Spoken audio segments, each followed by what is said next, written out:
امت اخرجت للناس آمنت باللہ صدق اللہ العظیم۔ سامعین محترم، خالق کائنات نے اس آیت کریمہ میں ارشاد فرمایا کہ کنتم خیر امت، تم لوگ بہترین امت ہو، اخرجت للناس، جو لوگوں کی طرف نکالے گئے ہو، لوگوں کے لیے ظاہر کیے گئے ہو، تم وہ لوگ ہو جو بہترین امت ہو۔ سامعین محترم، کائنات عالم کے اندر 1.25 لاکھ کم و بیش انبیاء اس کائنات کے اندر مبعوث ہوئے، ہر نبی کی امت ہیں۔ اللہ تعالیٰ نے ہر نبی کو ماننے والے عطا کیے، پیروکار عطا کیے، کسی کو تھوڑے، کسی کو زیادہ، کسی کو 40 عطا کیے۔ ایسے بھی نبی گزرے جن کا ایک بھی پیروکار تھا۔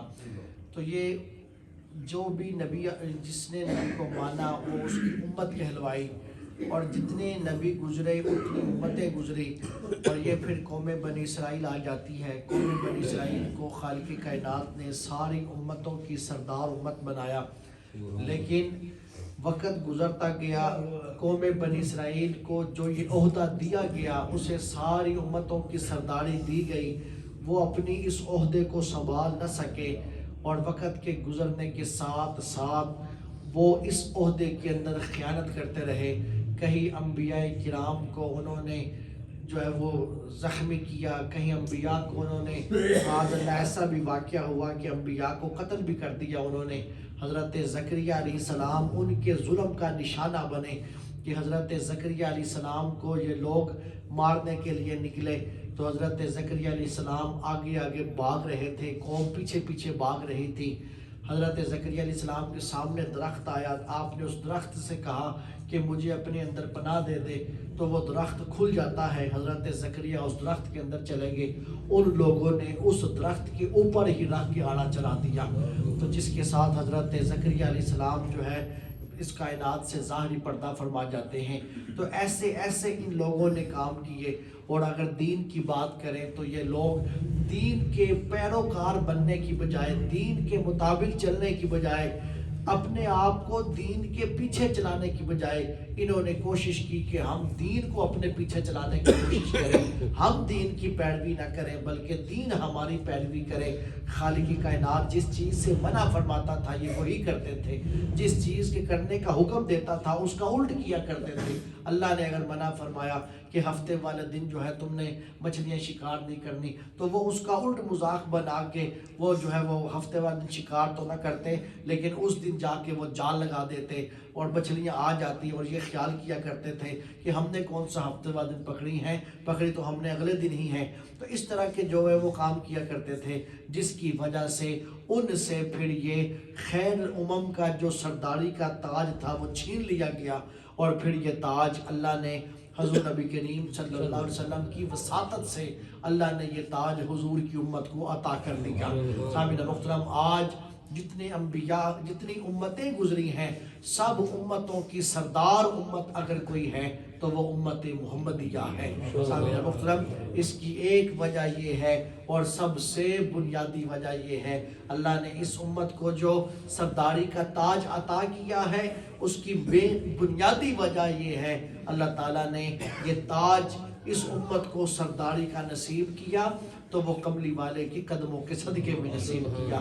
اگر آج اس امت کو عزت نصیب ہے ساری امتوں میں، وہ حضور نبی کریم صلی اللہ علیہ وسلم کے صدقے میں ہے۔ حضور کی وجہ سے اس امت کو جو ہے اللہ تعالیٰ نے خیر الامم کے لقب سے پکارا کہ تم بہترین امت ہو، تاج امت جو ہے وہ دیا گیا۔ اور پھر دوستو، صحابہ کرام رضوان اجمعین کو خالق کائنات نے بڑے شرف بخشے۔ انہوں نے یہ نہیں کیا کہ جو ہے جس طرح بنی اسرائیل کے لوگ کیا کرتے تھے، بلکہ اللہ تعالیٰ کی طرف سے جو حکم نازل ہوتا تو ہر حال کے اندر اس کو قبول فرماتے۔ سامعین محترم، جس طرح آپ یہ دیکھتے ہیں رمضان المبارک کے دن، اکثر میں آپ کو بتاتا ہوں کہ جب یہ قوم بنی اسرائیل کے اوپر رمضان کے روزے اترے تو انہوں نے کہا کہ ہم رمضان کے روزے نہیں رکھیں گے، رمضان کبھی گرمیوں میں آئے گا تو کبھی سردیوں میں آئے گا، لیکن جس وقت جو ہے یہ امت محمدیہ کے اوپر جب یہ رمضان المبارک کے روزے اترے تو امت محمدیہ نے یہ نہیں کہا کہ رمضان کا کبھی گرمیوں میں آ گیا تو ہمارا کیا بنے گا. امت محمدیہ نے دل و جان سے اس کو قبول کیا. گرمیوں میں آئے یا سردیوں میں آئے، آمنا و تصدقنا، ہم ایمان بھی لاتے ہیں اور تصدیق بھی کرتے ہیں، عمل بھی کرتے ہیں. اقرار باللسان تصدیق بالعمل، کہ تصدیق بالجنان، کہ ہم زبان سے اقرار بھی کرتے ہیں، دل سے تصدیق بھی کرتے ہیں، اور اپنے عمل سے ہم کر کے بھی دکھائیں گے کہ یہی بندہ مومن کا ہے کہ زبان سے اقرار کریں، دل سے تصدیق کرے اور اپنے عمل سے ثابت بھی کرے کہ ہم نے اس حکم کو تسلیم کیا. تو صحابہ کرام جنگیں بھی ہوتی تھی، گرمیوں کا موسم ہوتا، عرب کے صحرائی علاقے بھی ہوتے تھے، لیکن اس کے باوجود صحابہ کرام روزے کے ساتھ ہوتے. حضور کی اجازت ہوتی تو روزے کو چھوڑتے، حضور کی اجازت نہ ہوتی تو روزہ مسلسل جاری رہتا. اس کیفیت کے ساتھ انہوں نے جنگیں بھی لڑی. اور سامعین محترم، یہ تو بڑے لوگ تھے. ہم نے تو اپنے بزرگوں سے سنا کہ گرمیوں کے موسم کے اندر جو ہے وہ رمضان المبارک آتا، وہ گندم کی کٹائی بھی ہوتی تھی، کھسنے پہ کھیتوں کے اندر کام بھی ہوتا تھا، ساتھ لوگوں نے روزہ بھی رکھا ہوتا.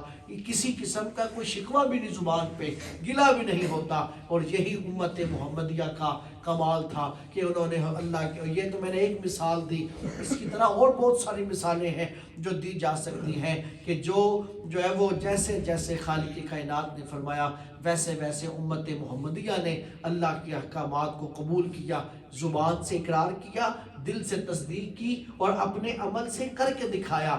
یہی امت محمدیہ کا اعزاز تھا.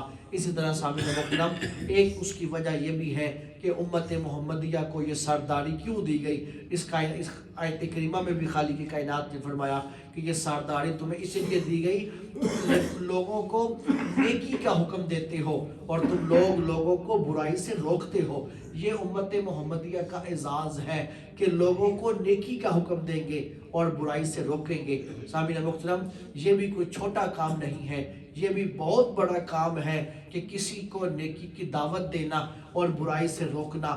یہ جو عمل کرتا ہے، جو نکلتا ہے، زمانے کی تلخیاں اس کو برداشت کرنا پڑتی ہیں، قید و بند کی صحبتیں برداشت کرنی پڑتی ہیں. پیچھے ماضی کے اندر چلے جائے، کہیں حضرت امام احمد بن حنبل جو ہے وہ وقت کے بادشاہ کے کوڑوں کا شکار ہوتے ہیں، کہیں حضرت امام موسیٰ کاظم رضی اللہ تعالیٰ عنہ وقت کے بادشاہوں کے ظلم کا شکار ہوتے ہیں، اور کہیں آپ پیچھے چلے جائیں حضرت امام اعظم ابو حنیفہ کو دیکھیں، اگر ان کا بھی جنازہ اٹھتا ہے تو وہ بھی جیل کی بند کوٹری میں سے اٹھ رہا ہے. سامعین محترم، اس سے پیچھے چلے جائیں تو حضرت امام علی مقام کو دیکھیں، کسی سے کوئی ڈھکا چھپا معاملہ نہیں کہ یزید آپ کے ساتھ کیا سلوک کرتا ہے. اور اگر اس سے بھی پیچھے چلے جائیں ہم تو کریم آقا علیہ السلام کی ذات اقدس کو دیکھیں. حضور نیکی کا حکم دیتے تھے، برائی سے منع کیا کرتے تھے. نتیجہ وہ لوگ حضور کو کن کن ظلم کا شکار ہونا پڑا. کہیں آپ کو پتھر بھی کھانے پڑے، کہیں آپ کو گالیاں بھی سننی پڑی،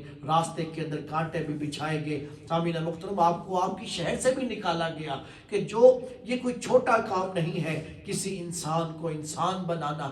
سامعین محترم، چند لوگ اللہ تعالیٰ اس طرح کی کیفیات بنا دیتا ہے کہ لوگوں کے دلوں میں پیار ڈال دیتا ہے، ورنہ یہ ایک حقیقت ہے.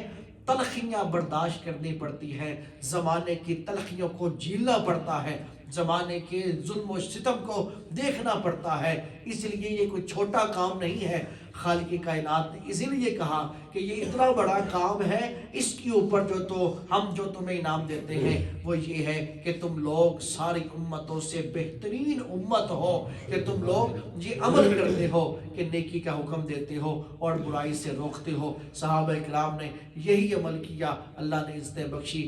آج بھی جو اسی ڈگر کے اوپر ہیں، آج بھی جو اسی جو ہے وہ سلسلے کو لے کے چلتے ہیں، انہیں خیر امت کے لقب سے پکارا جاتا ہے.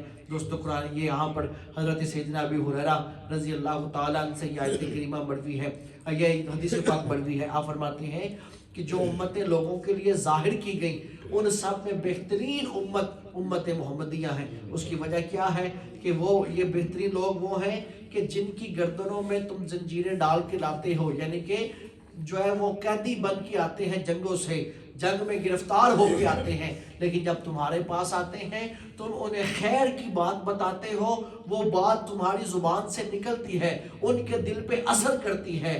وہ لوگ جب آتے ہیں قیدی ہوتے ہیں، جب آتے ہیں کافر ہوتے ہیں، جب تمہارے پاس آتے ہیں تو وہ اسلام کو قبول کر کے اسلام میں داخل ہو جاتے ہیں، تو وہ بہترین لوگ بن جاتے ہیں۔ تو دوستو یہی وجہ ہے، اسی لیے اللہ تعالیٰ نے فرمایا کہ اسے خیر امت کا لقب دیا گیا کہ ساری امتوں سے بہترین امت ہے۔ اسی لیے انسان اسی سلسلے کے اندر رہے، یہ خیر کا عمل کرتا رہے، نیکی کا حکم دے اور برائی سے روکے۔ اگر نہیں کر سکتا، لیکن جو لوگ یہ عمل کرتے ہیں لوگ ان کے ساتھ شامل ہو جائیں تو کل قیامت والے دن انہی لوگوں کے ساتھ اٹھائے جائیں گے کہ جو لوگوں کو نیکی کا حکم دیتے ہیں اور برائی سے روکتے ہیں۔ ایک آدمی ہے، میں نہیں کر سکتا، میرے پاس وقت نہیں ہے، تو میں کیا کروں؟ میں ان کے ساتھ شامل ہو جاؤں، زبان سے شامل ہو جاؤں، دل سے شامل ہو جاؤں، اپنے مال و زر کے ساتھ ان کے ساتھ شامل ہو جاؤں۔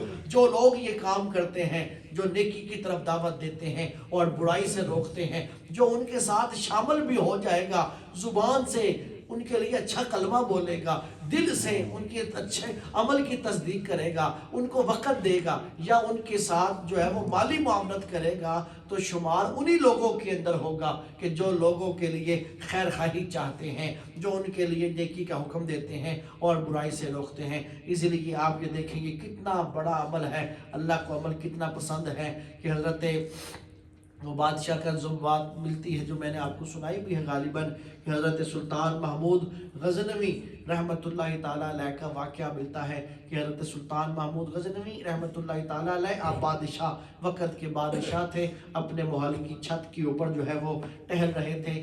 آپ نے یہ دیکھا کہ محل کے ساتھ ایک چھوٹی سی مسجد ہے، وہاں سے ایک آدمی نکلتا ہے، تو ایک بچہ چھوٹا سا نکلتا ہے، اس کے ہاتھ کے اندر چند صفحات ہیں، وہ نکلتا ہے، محل کی دیوار پہ آ جاتا ہے۔ محل کی دیوار میں سے بادشاہ کے چونکہ چراغ جل رہے تھے، اس کی روشنی دیوار کی سوراخوں سے باہر جا رہی تھی، تو وہ ان صفوں کو سوراخوں کے سامنے کرتا، وہ دیکھتا اور وہ مسجد کے اندر چلا جاتا۔ کچھ دیر گزرتی پھر آتا، پھر دیکھتا پھر چلا جاتا، کچھ دیر گزرتی پھر آتا پھر چلا جاتا۔ بادشاہ نے یہ منظر دیکھا اور اس نے سمجھ نہ پایا کہ یہ ماجرا کیا ہے، کہ کس چیز نے اس بچے کو بے چین کر رکھا ہے۔ رات یوں ہی گزر گئی، صبح ہوئی، بادشاہ کا دربار لگا۔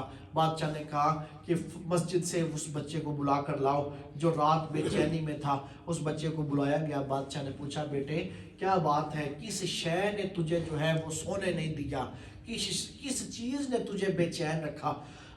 سامعین محترم، اس نے کہا بادشاہ میں قرآن کریم پڑھتا ہوں، لیکن میرے پڑھنے کے لیے مسجد کے اندر چراغ کا انتظام نہیں ہے، روشنی نہیں جلتی، جس کی وجہ سے جو ہے وہ میں پریشان ہوتا ہوں۔ تو میں چراغ کی روشنی لینے کے لیے، اپنے لفظ دیکھنے کے لیے، وہ جو صفحے تھے وہ قرآن کے صفحے تھے، تو قرآن کے لفظوں کو دیکھنے کے لیے میں تیرے محل کے پاس آتا ہوں، تیرے محل کے چراغ جلتے ہیں، اس کی روشنی دیواروں کے سوراخوں میں سے باہر آتی ہے، میں وہ دیکھتا، اس کے قرآن کے صفحے جو ہے آگے کرتا ہوں، دیکھتا ہوں، جا کے یاد کرتا ہوں، جب یاد کر لیتا ہوں، وہ لفظ جب یاد ہو جاتے ہیں پھر واپس آ جاتا ہوں، آ کے پھر دیکھتا ہوں، پھر جب یاد ہو جاتے پھر دیکھتا ہوں، اسی طرح میری ساری رات گزرتی ہے۔ اب بادشاہ نے یہ اعلان کر دیا، بادشاہ نے کہا صرف اس مسجد میں نہیں بلکہ جہاں جہاں یہ لوگ بیٹھے ہیں، جس مسجد کے اندر بیٹھے ہیں، پوری میری اسٹیٹ کے اندر، سلطنت کے اندر جہاں جہاں مسجدیں ہیں، وہاں ان لوگوں کے پڑھنے کے لیے اس چراغوں کا انتظام کر دیا جائے، اور ان چراغوں میں جو تیل جلے گا اس کا خرچ بھی وقت کی حکومت دے گی، ان سے نہیں لیا جائے گا۔ سامعین محترم، اس کو صلہ کیا دیا گیا؟ ایک بادشاہ کو 3 سوال اس کے ذہن میں ہر وقت رہتے تھے، جس کا اس کو جواب نہیں ملتا تھا۔ کسی نے اس کے ذہن میں یہ بات ڈال دی تھی کہ تیرے باپ کا نام جو ہے وہ سبکتگین نہیں ہے، تیرے باپ کا نام کچھ اور ہے، تیرا باپ کوئی اور ہے۔ تو وہ اس خیال میں رہتا تھا پتہ نہیں یہ بات کس حد تک سچی ہے کہ میرا باپ کون ہے، ایک اس کے سوال کا یہ جواب نہیں ملتا تھا۔ تو ایک اس نے یہ کہا کہ یہ جو جنت دوزخ ہے اس کی کیا حقیقت ہے، کوئی حقیقت بھی ہے یا بس یوں ہی لفظوں میں ہے؟ تو تیسرا اس کے ذہن میں یہ تھا کہ یہ جو لوگ ہیں جو لوگوں کو خیر خواہی کی دعوت دیتے ہیں، جو لوگوں کو نیکی کی دعوت دیتے ہیں، برائی سے روکتے ہیں، یہ جنہیں عالم کہا جاتا ہے، تو یہ حضور نے ان کے بارے میں یہ بولا کہ یہ میرے دین کے یہ وارث ہیں، یہ میرے وارث ہیں۔ کیا یہ سچ مچ حضور کی وراثت کے یہ وارث ہیں؟ تو یہ 3 سوال تھے جس کا اس کو جواب نہیں آتا تھا۔ جس وقت اس نے یہ اعلان کیا کہ مسجد کے اندر ان پڑھنے والوں کے لیے، قرآن پڑھنے والوں کے لیے چراغوں کا انتظام کر دو، اس نے اعلان کر دیا، انتظام ہو گیا، دن گزر گیا، رات آئی۔ جس وقت رات آتی ہے وہ سوتا ہے، ظاہر کی آنکھ بند ہوئی، باطن کی آنکھ کھلی، کملی والے نے کرم فرمایا، حضور تشریف لائے۔ حضور نے ایک جملے کے اندر اس کے 3 سوالوں کا جواب دیا۔ حضور نے فرمایا، او سبکتگین کے بیٹے، تو نے میرے ایک دین کے وارث کے لیے چراغ کا بندوبست کیا، میں محمد تجھے جنت کی ضمانت دیتا ہوں۔ سوال 3 سوال تھے، حضور نے ایک جملہ بولا اور ایک جملے میں اس کے 3 سوالوں کا جواب دیا۔ اور پیچھے کیا تھا؟ وہ کیا خود خیر کی دعوت دے رہا تھا؟ کیا وہ خود برائی سے روک رہا تھا؟ نہیں، وہ ان لوگوں کے ساتھ شامل ہو گیا، ان کے ساتھ اس نے خیر خواہی کی جو لوگوں کو نیکی کی دعوت دیتے ہیں، جو لوگوں کو برائی سے روکتے ہیں۔ سامعین محترم، جو ان کے ساتھ شامل ہوا، اللہ نے اس کے دل کو تسکین دی، اور کس کے ذریعے دی؟ اس کے ذریعے دی جس سے بڑی کوئی تسلی دینے والا کائنات کے اندر نہیں ہے، جسے آمینہ کا لال کہا جاتا ہے۔ سامعین محترم، اس لیے جو کرتے ہیں، جو یہ عمل کرتے ہیں وہ تو کرتے ہی ہیں، جو ان کے ساتھ کسی انداز کے ساتھ شامل ہو جاتے ہیں، اللہ ان کا شمار بھی انہی لوگوں میں کرتا ہے جو نیکی کی دعوت دینے والے ہوں اور برائی سے روکنے والے ہوں۔ اسی لیے اس امت کو اسی انعام کے اوپر کہا گیا کہ تم ساری امتوں سے بہترین امت ہو جو نیکی کی دعوت دیتے ہو اور برائی سے روکتے ہو۔ اللہ ہمیں سمجھنے کی عمل کی توفیق عطا فرمائے۔